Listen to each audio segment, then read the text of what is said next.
یہی صورت بن گئی ہے نا ہمارے سامنے، پوری دنیا کا نقشہ سامنے ہے. سارے مسلمان ایک صف میں کھڑے ہو کے ٹرمپ کے آگے اس لیے کھڑے ہو گئے کہ بھئی یہ موت سے کسی طرح بچا لو گے. بڑی حکمت آج ہماری کیا ہے جی؟ بچا لیا، ملک بچا لیا، موت سے بچ گئے، یہ ہو گیا وہ ہو گیا. یہ ہے اصل میں یہ بیماری. اس سے کتاب چھوڑنے کے نتیجے میں یہ بیماری پیدا ہو جائے گی. یہ اصولی باتیں ساری آ گئی. اب آ گیا آخری جو ہم نے پڑھنا ہے، اس کا پہلے رکوع کے ساتھ تعلق کیا ہے. نبی صلی اللہ علیہ وسلم یہ کام مکے میں بھی کر رہے تھے، نبی صلی اللہ علیہ وسلم یہ کام مدینے میں بھی کر رہے تھے. ایک چھوٹی سی آبادی ہے، بستی ہے، اس کے اندر کام کر رہے ہیں، لیکن کام پھیل گیا ہے. جب کام پھیل گیا ہے تو اب سب لوگوں تک یہ یتلو علیہم آیاتہ ویزکیہم ویعلمہم الکتاب والحکمہ کا کام کیسے کیا جائے گا؟ اس کے لیے اللہ نے ایک ترتیب دی ہے. اس ترتیب کا نام جمعہ ہے، صلاۃ الجمعہ ہے. اور یہ ترتیب اب سمجھ لیں کیا ہے کہ دور دراز سے لوگ جو عام طور پر مسجد میں نہیں آ سکتے، بہت دور رہتے ہیں، وہ اس دن سے کو نکلیں وہاں سے، مسجد میں آئیں، جمع ہوں. جمع سے جمعہ ہے. دور دراز کی بستیوں کے لوگ ایک مرکزی مقام پر آ کے جمع ہوں، تاکہ اب دیکھیے رعایت کیا دی گئی ہے. رعایت یہ دی گئی ہے کہ ظہر پڑھتے ہو 4 رکعتیں، 2 رکعتیں کم کر دی ہیں ہم نے، اب 2 رکعتیں پڑھو گے. ان 2 رکعتوں کی جگہ پہ 2 خطبے سنو. ان خطبوں میں کیا ہوگا؟ یتلو علیہم آیاتہ ویزکیہم ویعلمہم الکتاب والحکمہ. وہ جو پہلے جا کے ایک ایک بندے کو سمجھایا جاتا تھا، اب ایک نظام دیا گیا ہے کہ اس نظام کے اندر وہ کام کیا جائے گا. اور یہ جو نظام ہے نا، یہ صرف امت مسلمہ کے لیے نہیں ہے، یہ پہلی امتوں کے لیے بھی تھا. جیسے ہے نا کتب علیکم الصیام کما کتب علی الذین من قبلکم، تو یہ جمعہ ہم پر اضافی فرض کیا گیا، پہلے والوں پر نہیں تھا. نہیں، پہلے والوں پر اس سے زیادہ سخت تھا. یہ ہمیں معلوم ہے نا کہ عیسائیوں کا جو مبارک یا مقدس دن ہے وہ اتوار ہے، اور یہودیوں کا ہفتہ ہے، ہمارا جمعہ ہے. دعوے دار ہم تینوں کس کے ہیں؟ ابراہیم کے دین پر ہونے کے. تو جان لیجئے ابراہیم کے دین میں مبارک دن جمعہ ہی تھا. جیسے اور بہت سی باتیں یہودیوں نے بدل دی تھیں، اسی طرح انہوں نے بدل کے جمعے کو ہفتہ کر لیا. اللہ نے کہا ٹھیک ہے، اللہ نے درست نہیں کیا، غلطی انہوں نے خود کی، اللہ نے درست نہیں کیا. لیکن وہ جو بھی پروٹوکول تھا جو جمعے کا، وہ ہفتے پہ چلا گیا. عیسائیوں نے ایک دن اور آگے بڑھا کے اتوار کر لیا. اب پروٹوکول کیا ہے، یعنی آداب کیا ہیں؟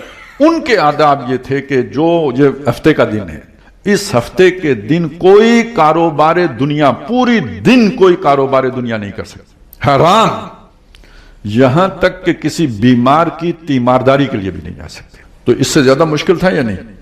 یہاں وہ بات لپیٹ کے یا چھوٹی کر کے سکیڑ کے صرف جمعے کے دن پکارے جانے نماز جو آزان ہے، اس آزان سے لے کے نماز کے ختم ہونے تک کاروبار دنیا حرام کیا گیا ہے. باقی تو آپ کو چھٹی دی گئی ہے. جبکہ سابقہ جو شریعتیں تھیں اس میں پوری جو مچھلیاں پکڑنے والے خنزیر بنائے گئے تھے، کیوں بنائے گئے تھے؟ کہ بھئی یہ کاروبار دنیا حرام ہے، تم نے ہیلا کر کے یہ ایک طریقہ نکال کے تو اپنا کام شروع کر دیا ہے، اس لیے تم سزاوار ہو. کونو قردۃ خاسئین، ذلیل بندر بنا دیے. اس ایک یعنی جو مبارک دن ہے یا جو عبادت کا دن مخصوص ہے، اس کے پروٹوکول کی خلاف ورزی کرنے کے نتیجے میں ذلیل بندر بنائے گئے تھے. یہ اتنا بڑی گستاخی کی بات ہے. ہمارے لیے وہ چھوٹا سا وقت جو بھی رکھا گیا ہے ہم اس کا بھی لحاظ نہیں کرتے. میں صرف متنبع کرنے کے لیے بتا رہا ہوں. اگر ہم ایک چیز سمجھ رہے ہیں تو کم از کم یہ کہ اپنی اصلاح کرنے کی بھی سوچنی چاہیے کہ ہم اس کی پرواہ نہیں کرتے.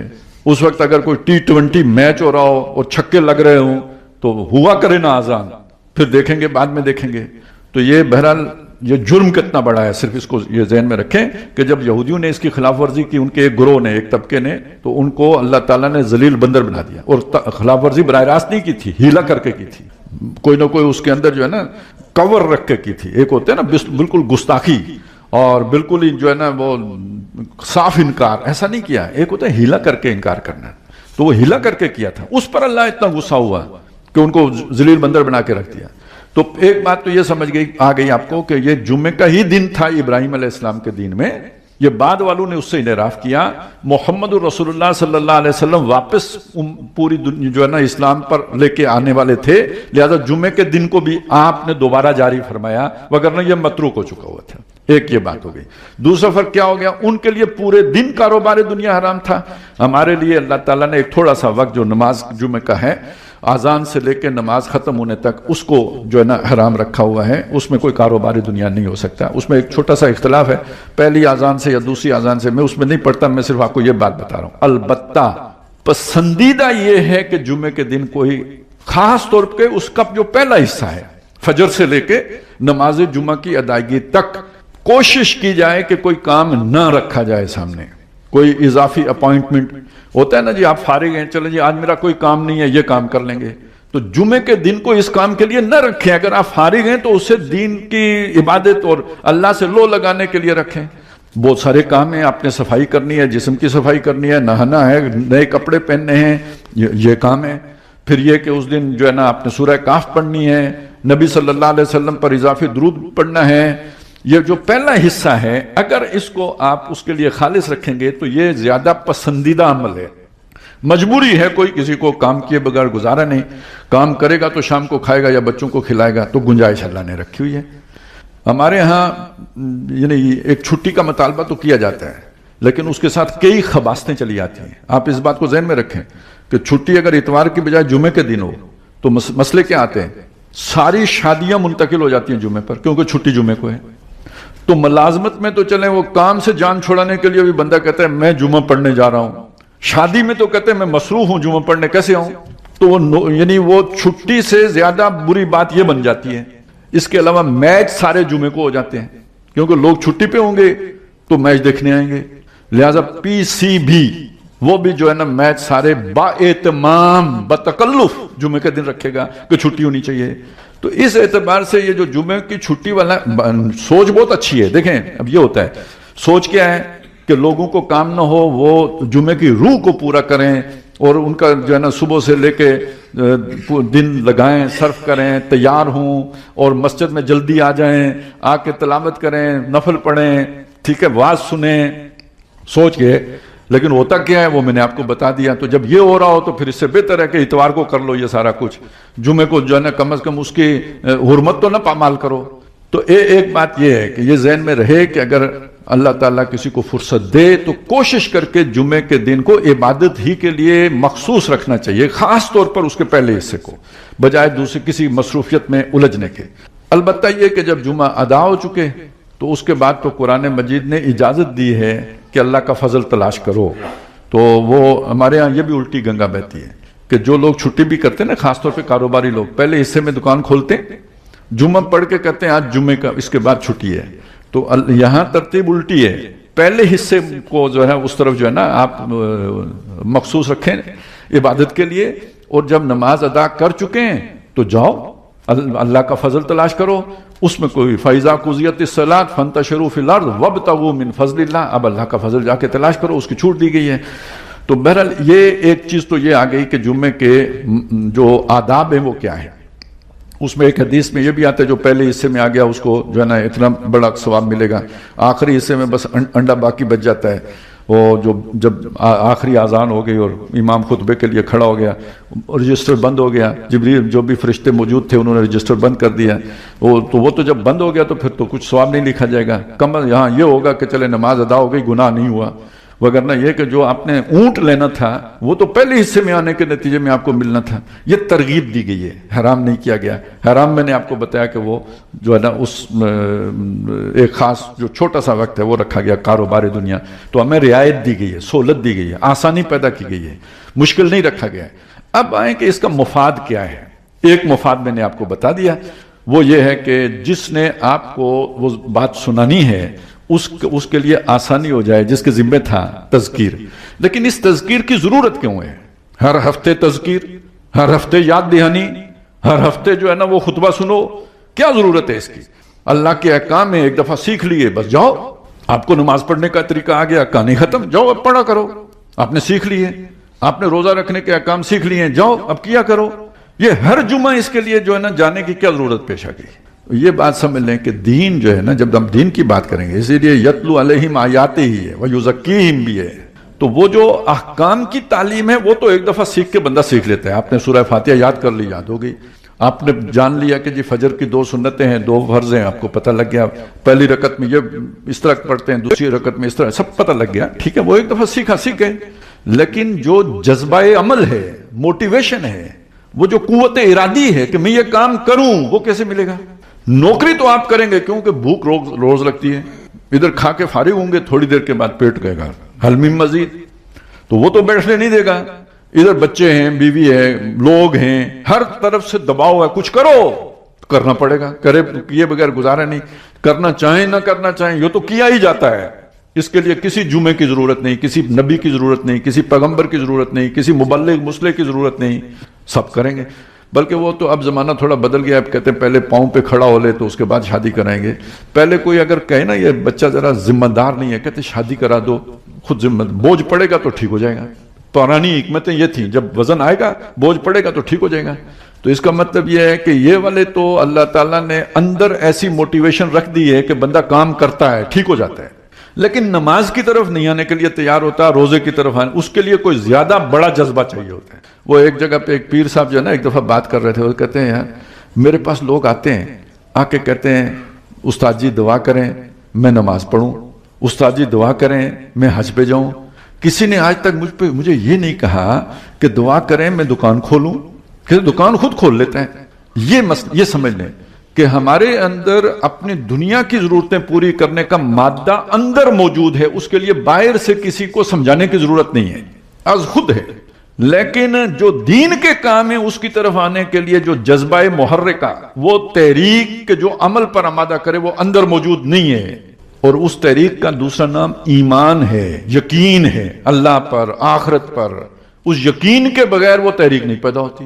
نماز پڑھنے کا دنیا کا فائدہ تو نہیں ہے نا، وہ آخرت کی جواب دہی ہے جو آپ کو آمادہ کرے گی۔ روزہ رکھنے پر آخرت کی جواب دہی آمادہ کرے گی۔ اب یہ سچ اور جھوٹ کا فرق ہے۔ سچ بولنے سے دنیا کا نقصان ہوتا ہے، جھوٹ بولنے سے فائدہ ہوتا ہے۔ آپ جھوٹ بول کے زیادہ نفع کما سکتے ہیں، سچ بول کے آپ کا نقصان ہو جائے گا۔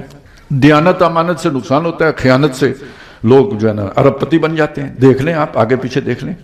تو یہ نقصان کیسے دنیا کا کوئی گوارا کرے؟ جب تک کہ آخرت کا یقین نہ ہو یہ نقصان آدمی نہیں کر سکتا۔ اب ایک مسئلہ یہ ذہن میں رکھیں، اور دوسرا مسئلہ یہ ذہن میں رکھیں، دنیا نقد ہے، آخرت ادھار ہے۔ کیا مطلب؟ آپ نے جو دنیا کے لیے محنت کی نا، وہ شام کو آپ کے ہاتھ میں ہے۔ آپ نے محنت کی، حلوہ پکایا، میٹھا کھایا۔ آپ نے جو اللہ کے لیے محنت کی اس کا کوئی نتیجہ ہی نہیں نکلا۔ آپ نے نمازیں پڑھی، آپ نے روزے رکھے، آپ نے ذکر کیا، آپ نے پتہ نہیں کیا کیا محنتیں کی، مشقتیں کی، کوئی پتہ ہی نہیں کدھر گئی۔ اور انسان کی یہ سوچ ہوتی ہے کہ جس سے اسے فائدہ ملے وہ کرتا ہے، نتیجہ نکلتا ہے نا، وہ کام کرتا ہے آدمی۔ آپ نے یہ کام شروع کیا، اتنا فائدہ ہو گیا، اور کرنے کا جذبہ پیدا ہوتا ہے۔ ایک کام شروع کیا، اس کا کوئی نتیجہ ہی آپ کے سامنے نہیں آیا تو جذبہ ماند پڑ جاتا ہے۔ اسی کو دوسرے اعتبار سے میں آپ کے سامنے رکھوں کہ دنیا کے اندر اللہ نے کشش بھی رکھی ہے، یہ اپنی طرف کھینچتی ہے، خود سے کھینچتی ہے۔ آخرت وہ اب ٹھیک ہے، اللہ نے وعدہ کیا جنت ہوگی، اس میں یہ ہوگا، سب کچھ ہوگا، لیکن کس نے دیکھا؟ اور انسانی رویہ کیا ہوتا ہے؟ نو نقد تیرا ادھار۔ کیا مطلب؟ اگر نقدی 9 مل رہے ہوں نا، ادھار 13 مل رہے ہوں تو 9 لے لو، 13 چھوڑ دو۔ یہ انسانی سوچ ہے، اس کی سمجھ ہے۔ تو اگر اس کو بار بار نہیں سمجھایا جائے گا کہ آخرت اہم ہے، آخرت اہم ہے، آخرت اہم ہے، روز لیکچر نہیں دیا جائے گا تو دنیا اسے اپنی طرف کھینچ لے گی۔ اس کے لیے تذکیر ضروری ہے، یاد دہانی۔ میں کون ہوں، میں کہاں سے آیا ہوں، میں کہاں جانے والا ہوں، جہاں اور مجھے کیوں بھیجا گیا ہے، میرے کرنے کے کام کیا ہیں، اور جہاں جاؤں گا وہاں مجھے کس چیز کے پوچھ ہوگی۔ یہ ہے ذکر، یہ ہے یاد دہانی، یہ ہے تذکیر۔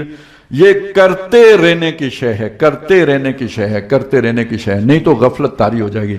دنیا خود اپنی طرف کھینچ لے گی، اس طرف سے آنکھ بند ہو جائے گی۔ یہ آنکھ کھولنی پڑتی ہے، بار بار کھولنی پڑتی ہے۔ اب آپ کو پوری بات سمجھ میں آ جائے گی۔ یہ 5 وقتہ نماز کا نظام بھی اسی کام کے لیے۔ جاؤ اپنے دنیا کا کام کرو، واپس آؤ اللہ کو یاد کرو۔ اقیم الصلاۃ لدلوک الشمس الی غسق اللیل وقرآن، یہ سب کیوں ہے؟ اقیم الصلاۃ لذکری، نماز قائم کرو میری یاد برقرار رکھنے کی۔ اس میں کھڑے ہو کے بار بار ابھی کام کر رہے تھے، آ گئے الحمدللہ رب العالمین الرحمن الرحیم مالک یوم الدین، آ گیا نا دن یاد۔ یہ ہے اصل میں یاد دہانی۔ عید بھی یاد کرو، ایاک نعبد و ایاک نستعین، مڑ مڑ کے یاد کرتے رہو۔ یہی سورہ فاتحہ ہر رکعت میں پڑھو۔ اس یاد دہانی کی اتنی ضرورت ہے۔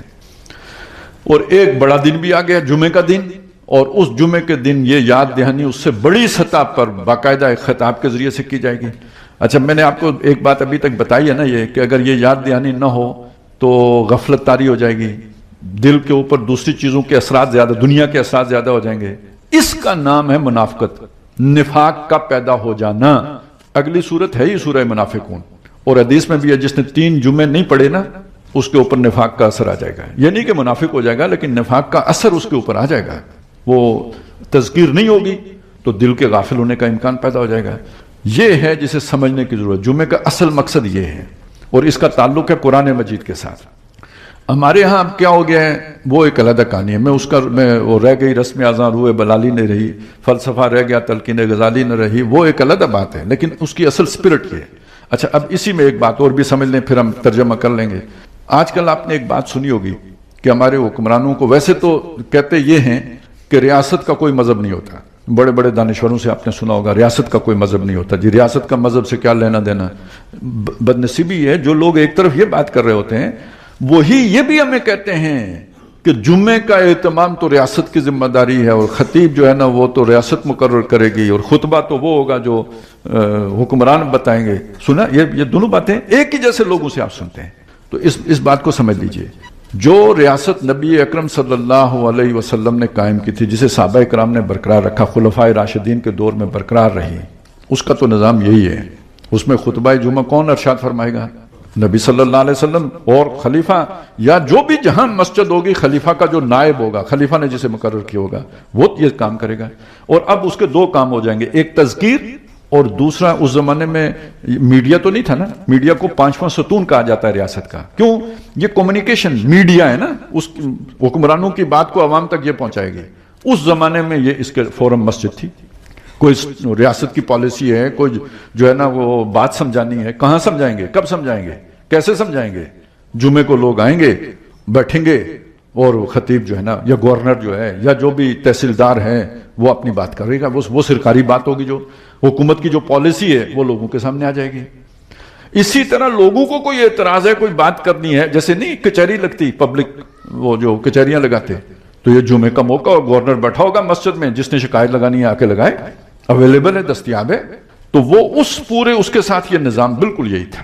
لیکن آج اگر نیشن سٹیٹس ہیں، اسلامی ریاست نہیں، قومی ریاستیں ہیں، اور جن کا نظام اگر سیکولر اور لبرل ہے، ان کے سربراہوں کو کیسے یہ اختیار دیا جاتا ہے؟ انہوں نے آ کے کیا تذکیر کرنی ہے؟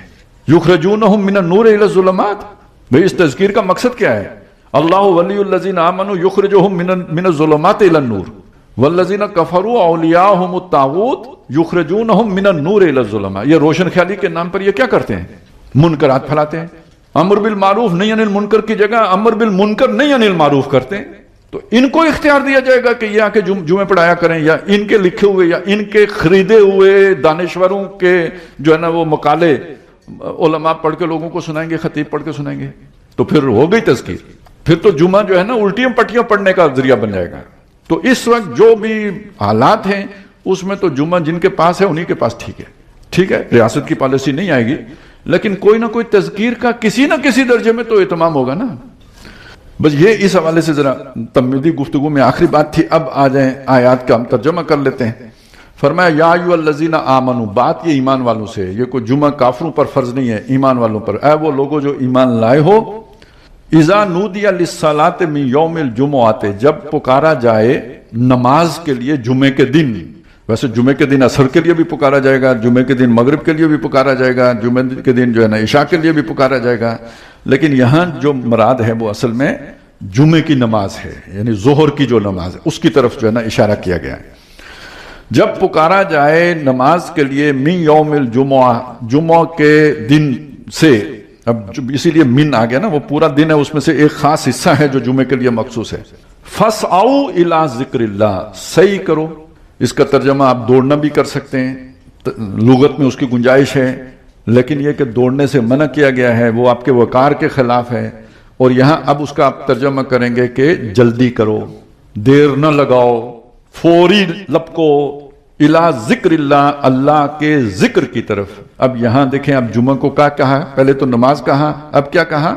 اللہ کا ذکر. وہ تذکیر کا ذریعہ ہے، وہ خطبہ جو ہے نا وہ اس کے ذریعے سے تذکیر ہوتی ہے.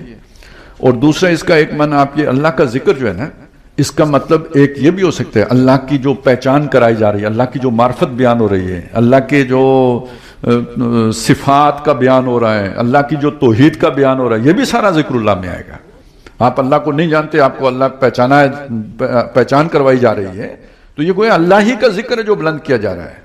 اور ذکر میں یہ بات بھی شامل ہے کہ الذکر جو ہے وہ قرآن مجید ہے. انا نحن نزلنا الذکر، بے شک ہم نے اس ذکر کو اتارا ہے. اور ہوا خیر مما یجمعون، یہ جو قرآن ہے یہ اس سے بہت بہتر ہے جو لوگ جمع کر رہے ہیں. اور اسی طرح جو ہے نا، یعنی یہ جو وقت ہے اسے استعمال کر کے دنیا بھی جمع کر سکتے تھے. اس وقت کو آؤ، آ کے قرآن سیکھو. خیرکم من تعلم القرآن وعلمہ، اس کے سیکھنے میں استعمال کرو.